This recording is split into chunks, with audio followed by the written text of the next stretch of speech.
بسم اللہ الرحمن الرحیم۔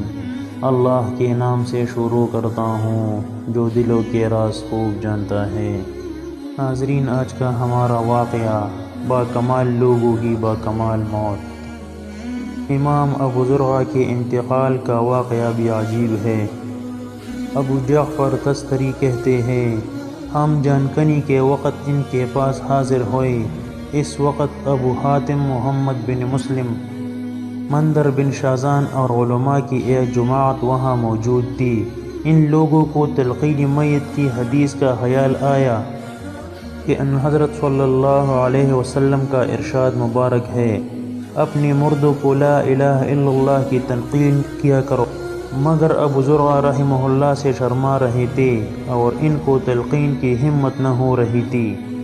آخر سب نے یہ سوچ کر راہ نکالی کہ تلقین کی حدیث کا مذاکرہ کرنا چاہیے۔ چنانچہ محمد بن مسلم نے ابتدا کی، حدثنا الضحاک بن مخلد عن عبد الحمید بن جعفر، اور اتنا کہہ کر رک گئے۔ باقی حضرات نے بھی خاموشی اختیار کی۔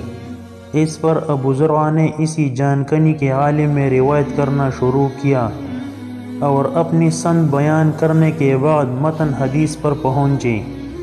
لا الہ الا اللہ اتنا ہی کہہ پائے تھے کہ طاہر روح قفص عنصری سے عالم قدسی کی طرف پرواز کر گیا۔